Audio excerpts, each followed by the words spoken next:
Hey guys, Vincent Giallo here. Today I just thought maybe we'd take a look at some of my Halloween records and stuff like that. Do something a little different. Got quite a few different ones I like to play around Halloween time and stuff like that. Oh! Got any soap? What the hell are you doing here? Taking a shower. Taking a shower? How the hell did you get in here? Yeah, your window was open. You know you don't live here, right? Yeah, you want to do a review? Yeah, why not? You pretty much ready or? Yeah, we can go. Yeah, just let me get changed. Okay, sounds good. Yeah, you got any soap though? Yeah, let me get you some. Okay. Okay. Thanks, bro. No worries, man. Oh, surprise.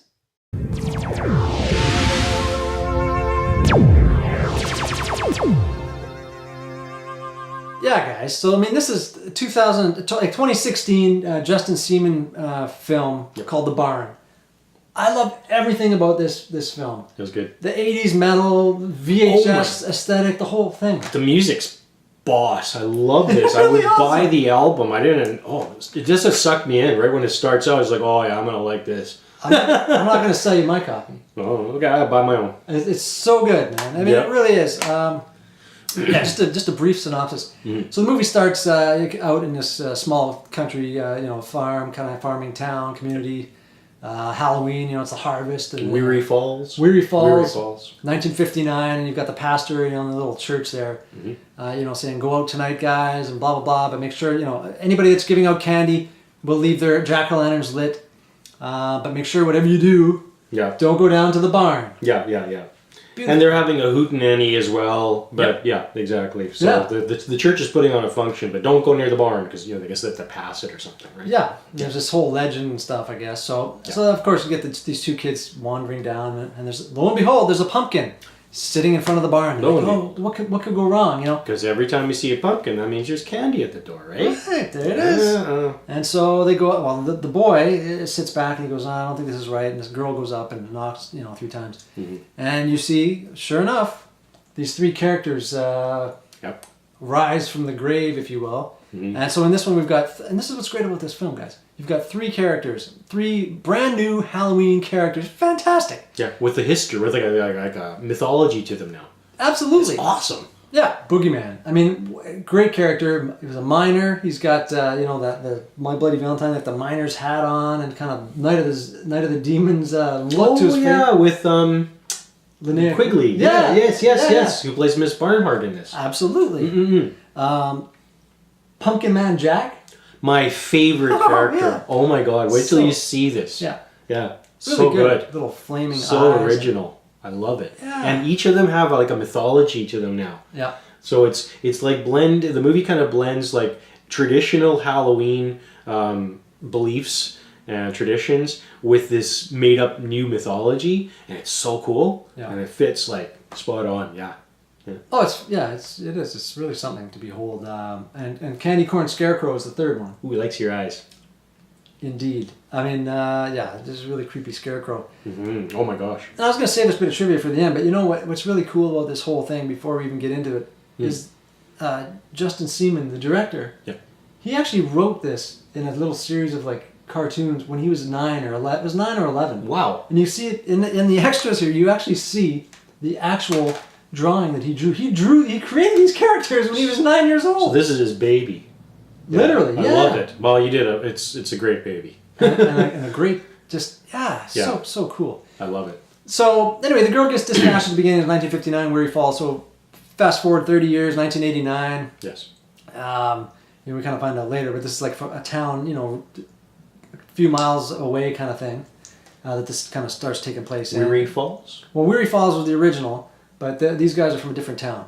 So what happens is, there's these 2 guys kind of setting up for Halloween, getting ready, geared up, and not the mayor, the church. She's like a church lady, played by Quigley. Yeah. Yeah, right. Yeah, she's like the local church lady. Took over for the main character's best friend, whose dad was the pastor, died like a year ago, and she's like taken over. Right, you did watch this twice. Yeah, I really did. yeah. No, spot on. Yeah. So she comes over, and they kind of end up giving her a scare. And she says, there'll be no more of this in my town, kind of thing. Yeah. And so phones the one guy's dad, says, you got to straighten this kid out. So here's what I want you to do. And so she kind of had, the father relays the message that, he's to go out and collect cans for this local charity. Go door to door, since he likes trick-or-treating so much, go door to door and collect these cans. That's right. And so he's like, oh, this isn't great, you know. But he goes down to the local skating whirl, kind of roller skating rink, concession, 80s sort of vibe. And that's what I really, really like about this. Yeah, It just looks great. Oh, it's just, it's magical, you know. And so they're all kind of, you know, hanging out, you know, kind of like at the Peach Pit kind of thing, if you will. That's right. Kind of. It's the Peach Pit. And, yeah. But a lot cooler. And they're hanging out, and there's this local public access type show on. Yeah. Dr. Rock, played by Ari Lehman. Yeah, he's fantastic. And so they're all tuned in. He's like, we're going to have an interview, I can't remember the name of the band, with so-and-so. Yeah. And some metal band coming to town, and everybody loves them. Yeah, and they're like, oh, this will be so great. No, but I'm grounded. As soon as I collect these cans, I got to go home. My dad said, I'm grounded. And they're like, well, wait a minute. Why don't we do a little road trip? It's just a town or two over. And on the way, we'll stop at some small town. Yeah. And collect these cans, do a little trick-or-treating. We'll go out in style, and maybe we'll become legends. Legends. Yeah. Yeah. Right? Legends of the town. Yeah. So that's the setup. That's and so they end up, you know, heading down to this town in their little boogie van, you know, 80s style. Get down there, and things start to unfold from there. But of course, on the way, they stop over, you know, kind of hang out for the night, and they stumble across the barn. They didn't know. Right? They didn't know. They didn't know. And they're like, oh, well, I heard there's a legend. You know, if you go up to the barn and you knock 3 times, these 3 guys. Now, the main character kind of believes in this kind of stuff to begin with. He's kind of in the know, sort of. Yeah, he has Halloween rules. Like, he's been he's a fan of Halloween for years, so he has these rules that he follows. Yeah. Yeah. And one of the most important, we find out, and he always follows, is, you know, you dress up in costume so that the evil can't recognize you. Can't recognize you, and they think you're one of them. Yep. So, which comes into play later. So they knock on the barn doors, and of course, these 3 characters are awakened. So cool. You know, from the depths of hell. From hell. Yeah. Yeah, the miner's like the devil's right-hand man. Yeah. So cool. Yeah. So who dug the tunnel to hell? Yeah, that's the story. Dope.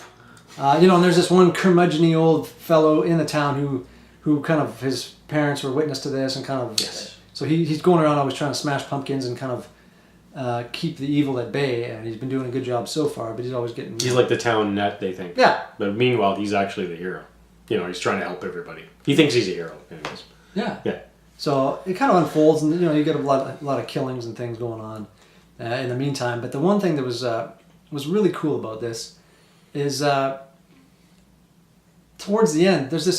there's a lot of great kills, and, you know, these 3 guys are just going around killing people. Good gore. You know, yeah. And not gore. CG, it's just like good gore. Yeah, like real gore. Yeah. Love it. And there's a great scene there, you know, towards the end. There's an extended scene. There's a hootenanny going on in this town now. Well, and it turns out, that this barn, you know, so they go to the barn and they kind of go back to this local town, which does turn out to be Weary Falls. Yes. So they're back in this town where this all occurred 30 years ago. That's right. But there's this great scene where there's kind of like this jamboree hootenanny thing going on, and the 3 characters show up there. And dispatch, must be at least 20 people in this one scene. They'd kill everybody in this. Started with the band. It was awesome. Yeah. There's limbs flying and all kinds of stuff. It was great. Yeah. Yeah. Just really, really cool. Like, just so many great set pieces and great kills, great fun in this scene. And of course, our hero. And the music is fantastic. Yeah. Yeah. So it's in every scene, it's just like perfect. Yeah, some great bands, great songs, great music. Yeah. And the main hero, not the curmudgeon old guy, but the main character, the young, the teen, if you will. He kind of realizes then at that point, he's like, yeah, my rules kind of are coming into play here. Yes. So he's wearing his mask, and these guys are kind of, you know, oblivious to him. So they kind of devise a plan how to, you know, how to get back at these guys and try to kill these 3 characters. That's so it kind of unfolds from there towards the end. What happens? We won't really say. I would definitely check it out, though. It's really awesome. You'll like it. It'll be on your Halloween list from now on, I think. Yeah, it's on mine. I've got. Me too. I love it. I watched it twice in like 2 days. Yeah, it was great. I've got very few that I'll rewatch at Halloween, but this, like, I had to get just for that. Yeah, it's on my list. You know, guys, if you get a chance, you really need to pick this up. This Blu-ray is incredible. It's got all kinds of extras. It's got Spanish subtitles, all kinds of crazy stuff. Mm-hmm. The Making of a Nightmare documentary, Harvest music video by Rebel Flesh, the main song. Kind of very reminiscent, right at the end credits, of the Ramones' Pet Sematary, at the end of Pet Sematary. There's this great song. It sounds a lot like that, actually. I think that's what they were going for. It just comes on right at the end of the movie, and I'm like, man, this is great. I got to get this soundtrack. So I did. It's fantastic. But there's a lot of extras on here. A lot of conversation with the director, Justin Seaman, talking about when he was a young kid and stuff, and how he came up with this. It's fantastic. Really, really good.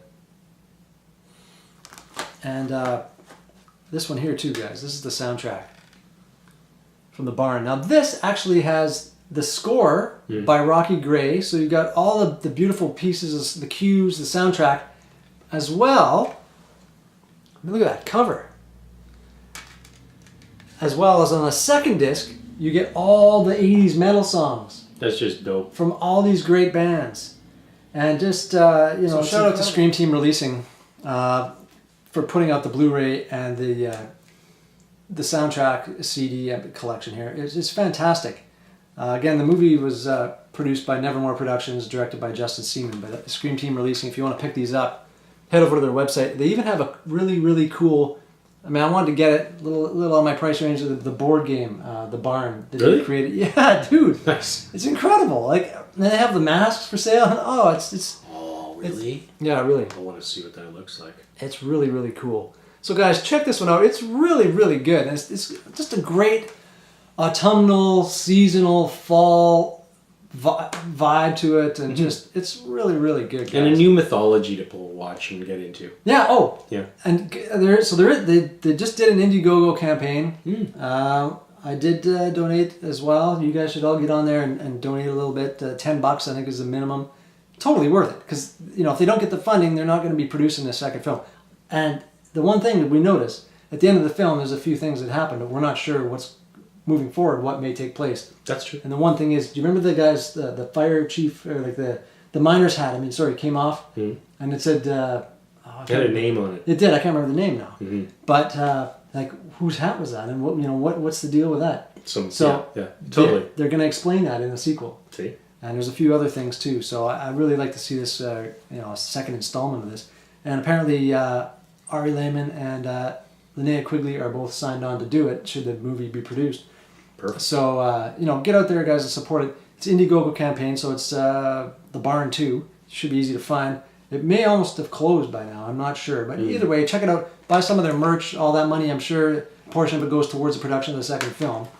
I'd love to see it. So me too. Yeah. That's great. So if you guys like this review, please leave us some comments below. Let us know what you thought of it. I mean, I think it rules. That's great. And, please subscribe. We greatly appreciate it. And we will talk to you guys on the next one.